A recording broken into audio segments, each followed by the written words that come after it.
Bismillahirrahmanirrahim. Assalamualaikum warahmatullahi wabarakatuh.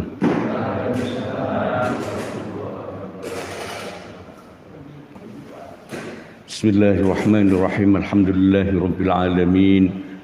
Wa bihi nasta'inu ala umurid dunya waddin. Wassalatu wassalamu ala asyrafil anbiya'i wal mursalin. Sayyidina Muhammadin wa ala alihi wa ashabihi ajma'in. Rabbi shrah li sadri wa yassir li amri wahlul 'uqdatam min lisani yafqahu qawli. Subhanaka la ilma lana illa ma 'allamtana innaka antal alimul hakim. Alhamdulillah wa syukurillah, pada pagi hari ini bisa kita lanjutkan kembali di dalam kita mengkaji kitab Fathul Qorib, yang masih banyak hal yang perlu kita jelaskan. Ada beberapa hal yang perlu kita jelaskan tempo hari, yakni 2 bulan yang telah silam, karena bulan yang lalu itu terpaksa libur, kondisi kesehatan yang kurang memungkinkan, maka baru untuk 2 bulan sesudah itu kita dapat melanjutkan kembali.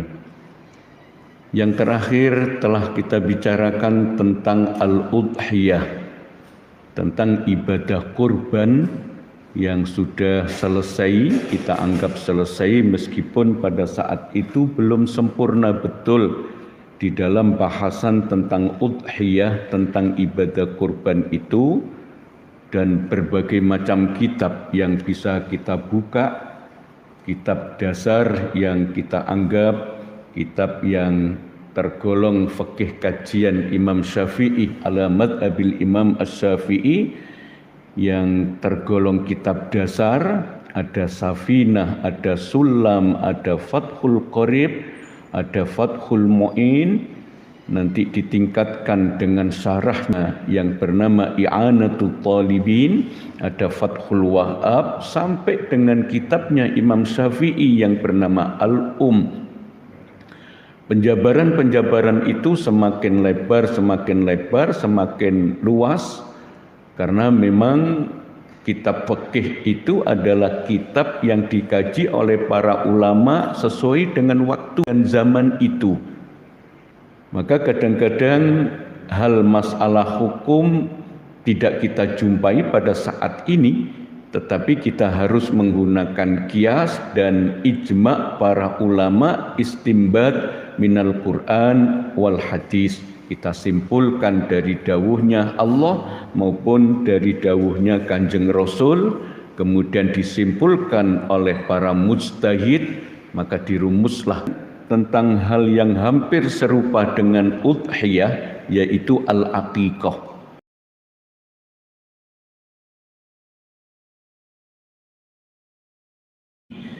Bahkan dimarahi kalau sampai meninggalkan sholat. Inilah merupakan kewajiban orang tua yang sering kita mengabaikan itu.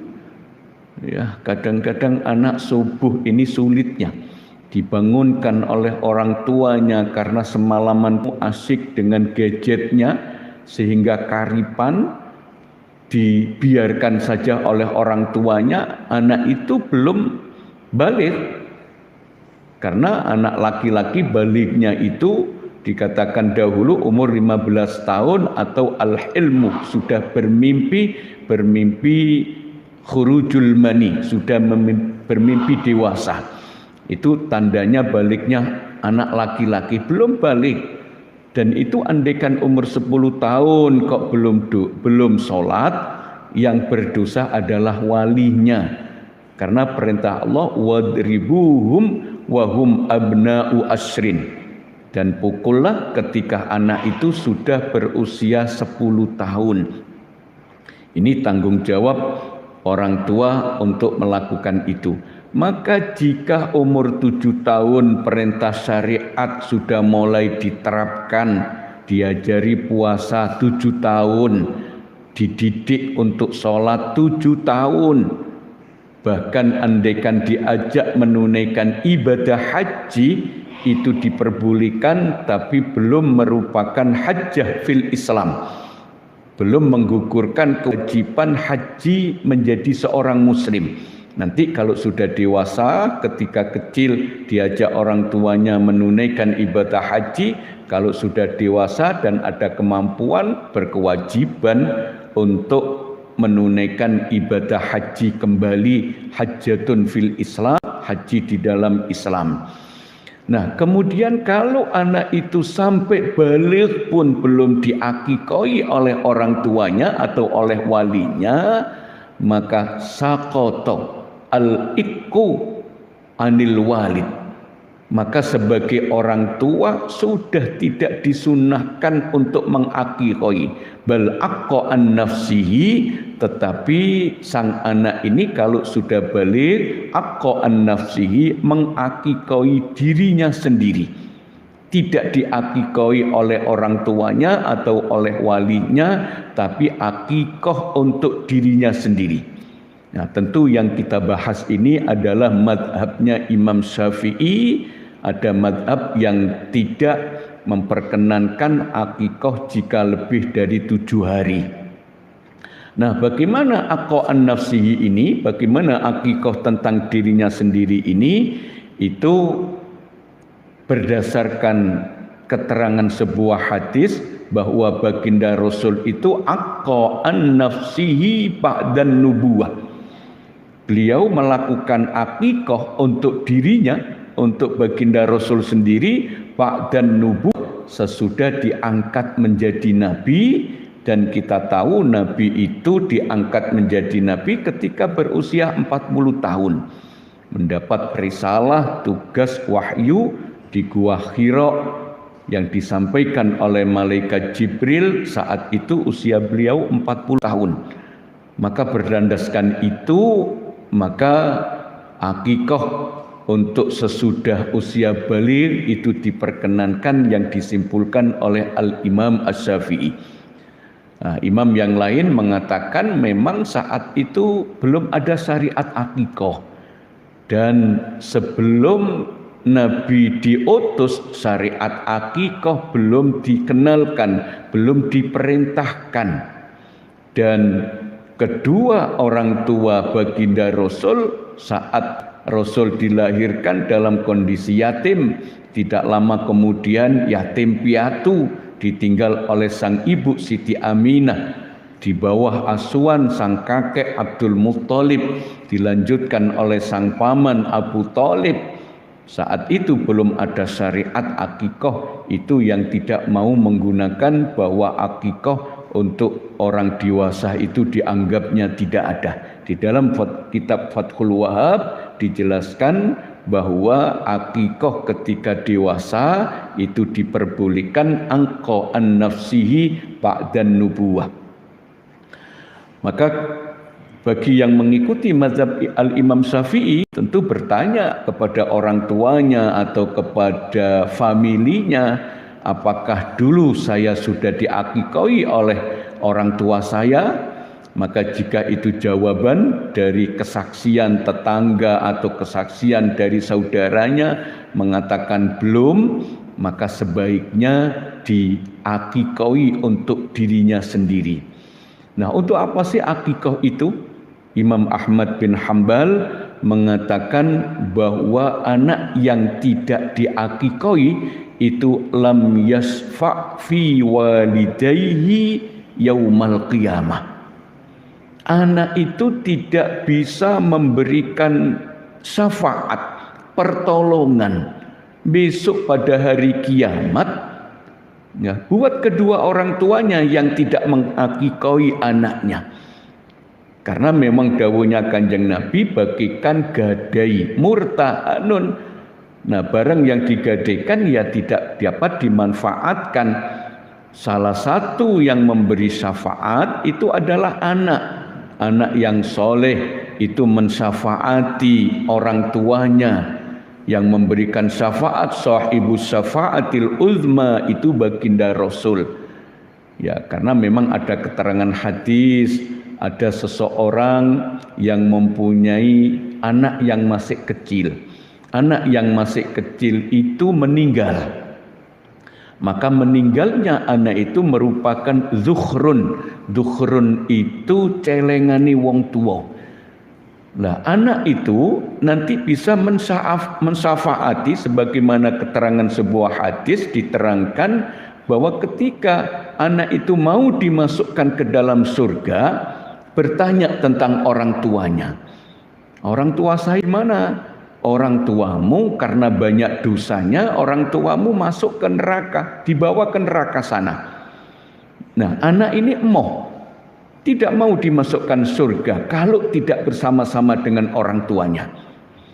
Maka berdasarkan hadis itu akhirnya Allah memperkenankan kepada malaikat yang bagian menjaga surga dan malaikat yang bagian menjaga neraka untuk mengambil orang tua dari anak yang tidak mau masuk ke dalam surga kalau tidak bersama-sama dengan orang tuanya.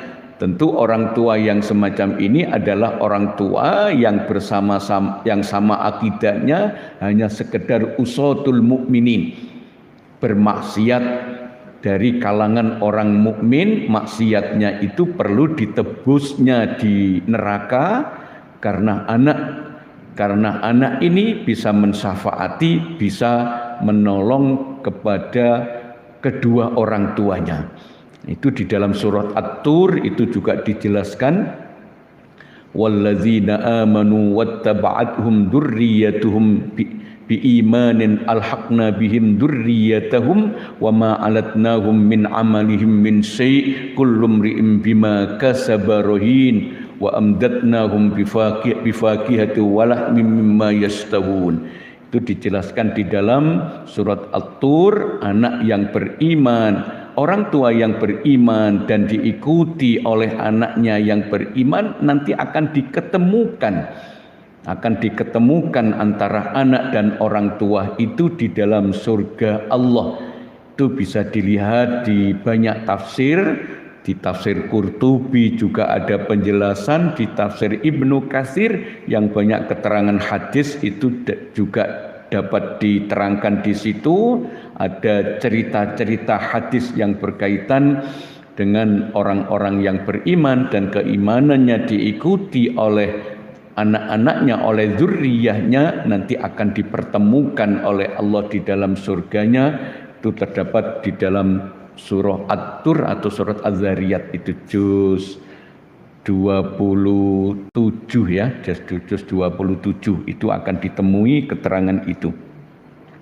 Lam yasfa' fi walidihi yaumal qiyamah, tidak bisa mensyafaati kepada kedua orang tuanya besok pada hari kiamat. Pendapat yang kedua mengatakan bahwa jika anak itu tidak diakikoi, la yanmu numuwa mislihi, maka anak itu tidak dapat berkembang secara mental sebagaimana perkembangan bocah-bocah yang sepadannya, numuwa mislihi. Arti dari keterangan ini bahwa anak itu sulit untuk mengikuti apa yang diarahkan oleh orang tuanya, apa yang dikehendaki oleh orang tuanya. Orang tuanya menginginkan ke arah utara, anak ini ke arah selatan. Maka gampangnya coro, anak ini sulit untuk ditatah oleh orang tuanya. La yanmu numuwa mislihi. Salah satu di antaranya adalah karena tidak diakikoi, sehingga apa yang menjadi kehendak orang tua ini tidak terwujudkan pada diri anak.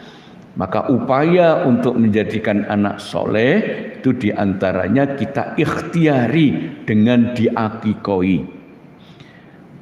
Nah, akikah ini wa yuzbahu anil ghulami satani. Keterangan yuzbah, disembelihkan. Apakah disembelihkan seekor ayam, bebek, atau bahkan mungkin seekor onta? Tidak. Yang disembelihkan jika itu al-ghulam berupa anak laki-laki, satani, 2 kambing. 2 kambing ini boleh domba atau boleh berupa kambing yang kita kenal dengan kambing Jawa, kambing kacangan itu disembelih. Nah, syarat dan rukunnya sama dengan udhiyah. Dengan kita berkorban binatang yang kita kurbankan, binatang yang kita sembelih untuk akikah, syaratnya sama persis yang dulu sudah diterangkan itu. Tidak boleh maktu'ul qarni, terpotong tanduknya atau pincang, atau salah satu di antara matanya itu cacat, picek satu, apalagi sampai tidak dapat melihat kedua-duanya. Ini tidak boleh digunakan untuk udhiyah maupun akikah. Digunakan akikah juga tidak boleh, digunakan untuk udhiyah tidak boleh. Dipilihkan kambing terbaik yang ya harganya 3 juta, apa 4 juta, apa sampai 5 juta yang besar itu. Dan sekarang kita sudah dipermudahkan oleh biro-biro itu, tinggal kita memilih pesan yang harga berapa. Bahkan dimasakkan sekali, karena akikah ini dianjurkan untuk dibagikan sudah masak. Fa'aksir minal marokoh, dan perbanyak kuahnya agar nanti rekah semua orang mendapatkan bagian dari akikah ini. Kalau akikah sudah matang, tetapi kalau udhiyah masih mentah, daging yang masih mentah itu yang dibagikan kepada mereka-mereka al-fuqara wal masakin. Wa yudbahu anil jariyah, untuk anak perempuan cukup seekor kambing. Maka andaikan kalau ada orang yang mengakikoi sang anak dengan seekor onta, itu tidak disyariatkan.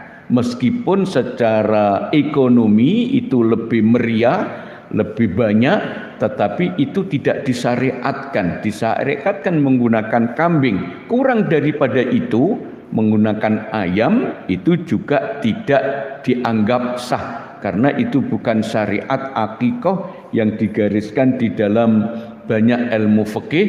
Baginda Rasul mengakikahi Sayyid Hasan dan Husain itu menggunakan kambing, tidak menggunakan ayam, tidak menggunakan onta.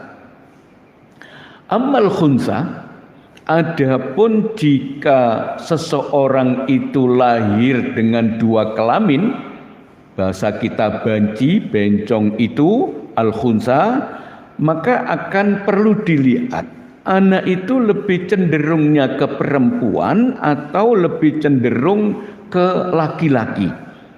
Maka di sini dikatakan falau banat zukuratuhu, maka jika anak itu lebih dominan ke laki-lakiannya, maka diikutkan akikahnya itu akikah anak laki-laki. Tetapi jika lebih dominan itu ke perempuannya, maka akikah itu berupa diakikahi bentuk perempuannya, yakni 1 kambing.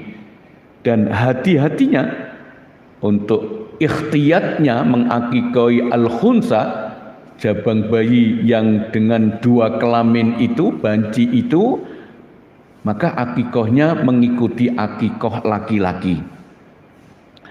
Wa yut'imul aq minal aqiqah al-fuqara wal masakin, diberikan kepada orang-orang fakir dan orang-orang miskin.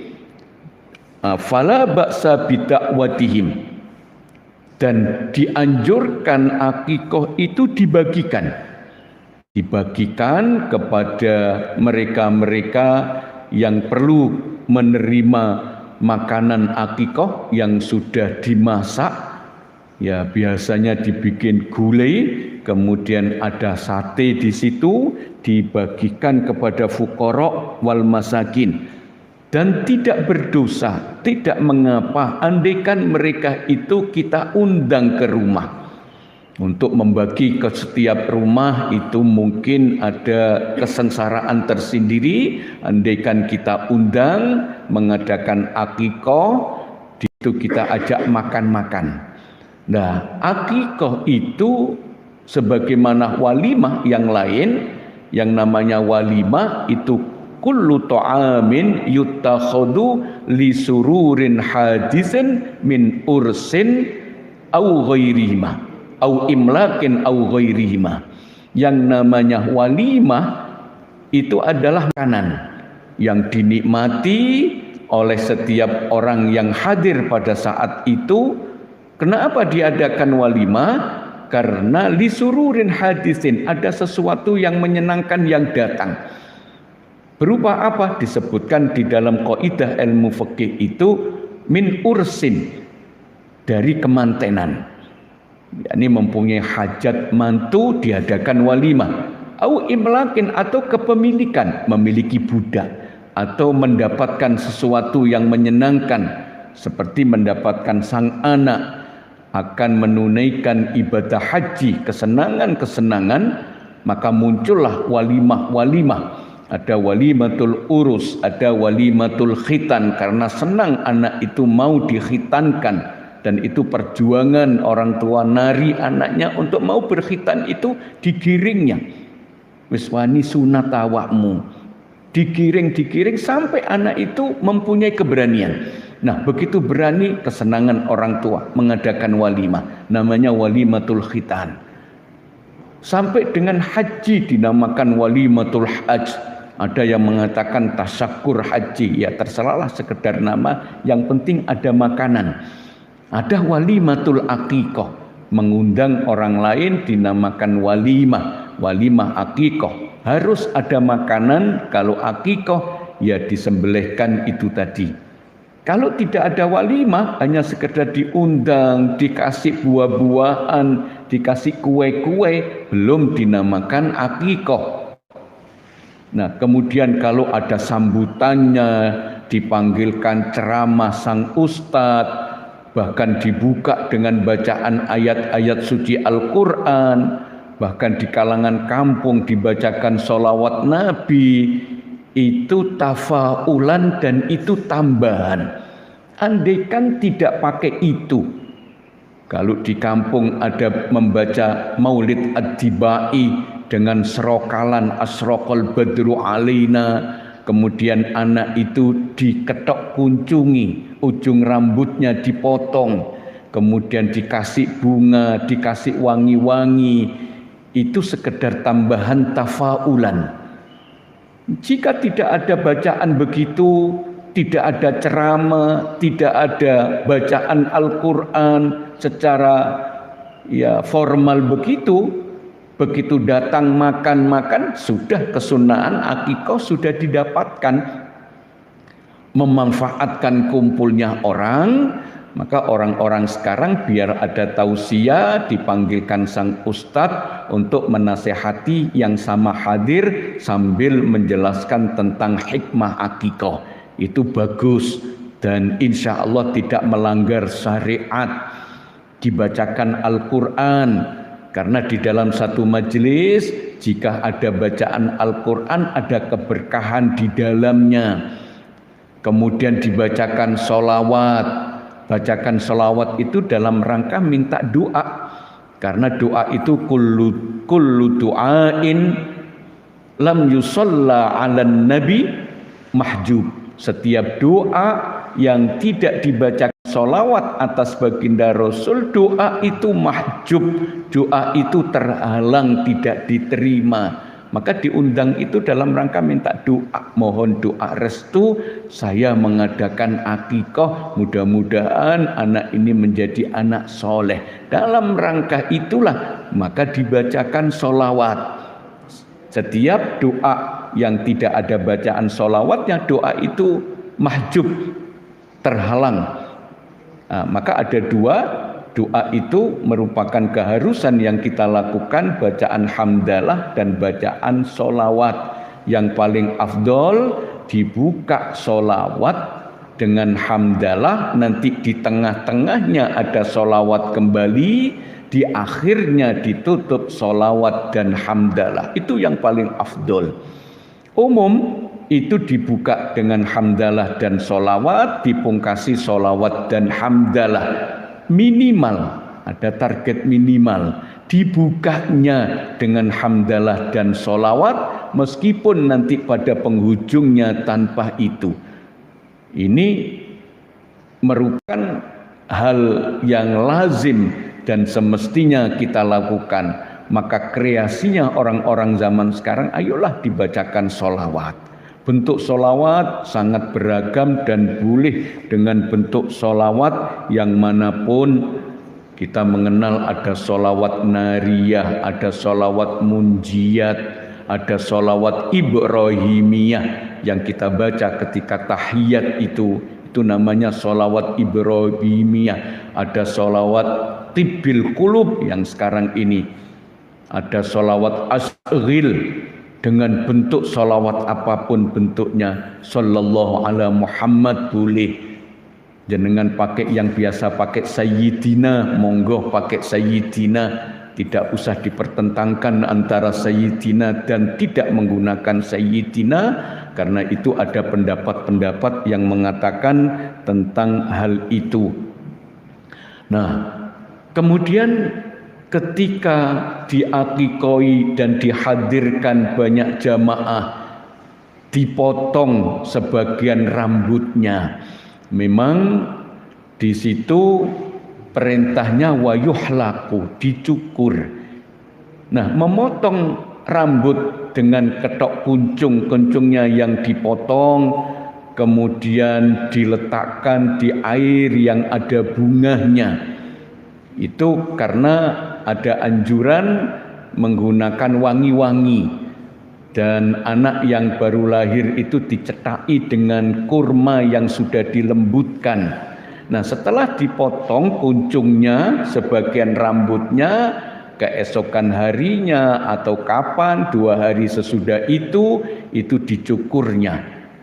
Nah, yang namanya akikoh itu sya'run ala roksil maulud.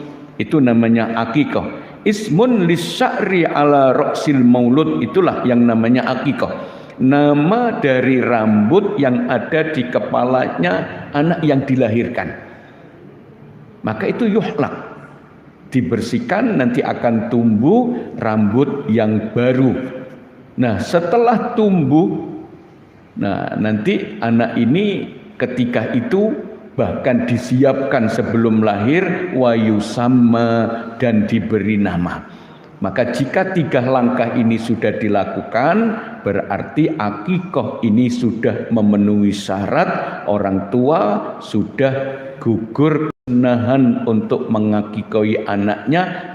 Jika anak itu sudah dilakukan 3 hal, disembelihkan, kemudian dicukur rambutnya, dan diberi nama. Nama boleh disematkan, qoblal wiladah sudah disiapkan, sebelum lahir sudah disiapkan nama ini. Begitu lahir ditakoni tanggoni sapa jenenge. Nah, nama itu kita umumkan. Bahkan ketika akikoh, ketika 7 hari mengundang itu diumumkan. Nah, orang sekarang yang di bawah pulang di berkat itu ditulis namanya. Khairul asma'i ma'ubbiya wa hummida. Itu dawuhnya Kanjeng Nabi. Sebaik-baik nama itu adalah nama yang mengandung arti pujian dan nama yang mengandung arti penghambaan. Ya, zaman sekarang memberikan nama yang seperti itu katanya tidak keren. Ada Muhammadnya, ada Abdulnya, ada Mahmudnya. Ya, sekarang nama dipilihkan dari nama artis-artis, dipilihkan dari nama orang kebarat-baratan. Kalau tidak begitu enggak keren. Ini namanya zaman sudah bergeser. Ya, sebisa mungkin diberikan nama yang mengandung arti penghambaan. Penghambaan itu adalah Abdul Hamid, Abdul Mujib, Abdullah, dan seterusnya yang mengandung arti penghambaan itulah khairul asma. Kenapa demikian? li'annakum tud'auna yaumal qiyamati bi asma'ikum wa asma'a baikum. Nanti pada hari kiamat kalian akan dipanggil nama-nama kalian dan nama bapak-bapak kalian. Muhammad Abdullah bin, maka orang-orang Arab itu sering menggandengkan nama binnya, orang tuanya, karena di akhirat nanti nama orang tuanya itu juga diikutkan. Nah, inilah hal-hal yang berkenaan dengan akikah, dan akikah kembali lagi jika ada kelapangan rezeki diupayakan untuk disisihkan harta itu untuk mengakikoi anak atau buah hati kita masing-masing. Seekor kambing untuk perempuan, 2 ekor kambing untuk laki-laki, karena begitu besarnya manfaatnya sebagaimana dawuhnya Imam Ahmad bin Hanbal, fa innahu lam yashfa' fi walidayhi yaumal qiyamah illam yu'iqqa anhu. Jika tidak diakikoi, anak itu tidak bisa menjadi penolong kepada kedua orang tuanya besok pada hari kiamat, yang sebagaimana dijelaskan pada surah At-Tur itu tadi. Mungkin ini yang dapat kita sampaikan tentang akikah, yang mudah-mudahan di antara kita jika ada yang belum mengakikoi anak-anaknya, kita tergugah untuk melakukan itu, dan sebenarnya tidak terlalu besar biaya yang kita keluarkan ya, dibandingkan kita menyediakan fasilitas untuk anak-anak diberikan HP yang mahal-mahal itu, disempatkan untuk mengakikoinya. Mudah-mudahan Allah memberikan pertolongan kepada kita semuanya. Mungkin sebelumnya barangkali Bapak Ibu ada yang perlu bertanya tentang hal yang berkaitan dengan akikah ini, monggo. Wonten Bapak Ibu? Wonten nggih? Nggih. Kinten menapa ingkang saged kawula aturaken, nyuwun ngapunten ingkang sakatha-kathahipun ingkang mbok pilih anggen kula matur. Wonten kekhilafan lan kekuranganipun saya akhiri, wallahul muwaffiq ila aqwamit thoriq. Wassalamualaikum warahmatullahi wabarakatuh.